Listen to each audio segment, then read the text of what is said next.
महत्त्वाची बातमी आहे। देशात 2029 ला कोण पंतप्रधान होईल हे देवेंद्र फडणवीस ठरवणार नाहीत, अशा शब्दात संजय राऊतांनी मुख्यमंत्री फडणवीसांवर पलटवार केलाय।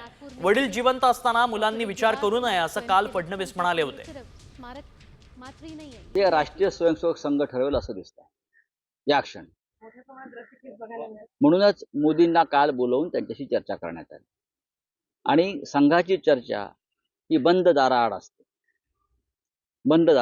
आणि ती बंद दाराआडची चर्चा शक्यतो बाहेर येत नाही। तरीही काही संकेत जे असतात ते संकेत स्पष्ट आहेत।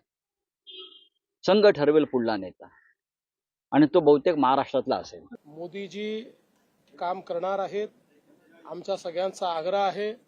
आम्ही 2029 चे पंतप्रधान म्हणून मोदीजींकडेच बघतो आहे, पूर्ण देश बघतो आहे। भारतीय संस्कृतीमध्ये वडील जिवंत असताना मुलांचा विचार होत नाही, करायचाही नसतो।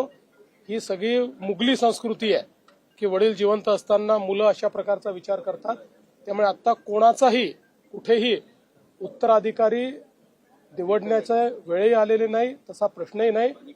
आणि जोपर्यंत माझा विषय आहे, माझा त्याच्याशी संबंध येईल। 17 सप्टेंबरला नरेंद्र मोदी 75 वर्ष पूर्ण करतायत आणि त्यांनीच केलेल्या नियमानुसार त्यांना निवृत्त व्हावं लागतंय।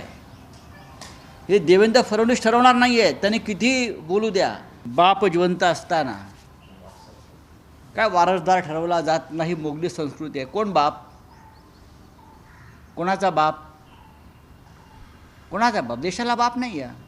लालकृष्ण अडवाणी जिवंत असताना सुद्धा शहाजहानप्रमाणे त्यांना कोंडून ठेवलं, बेदखल केलं आणि मोदी पंतप्रधान झालेच ना।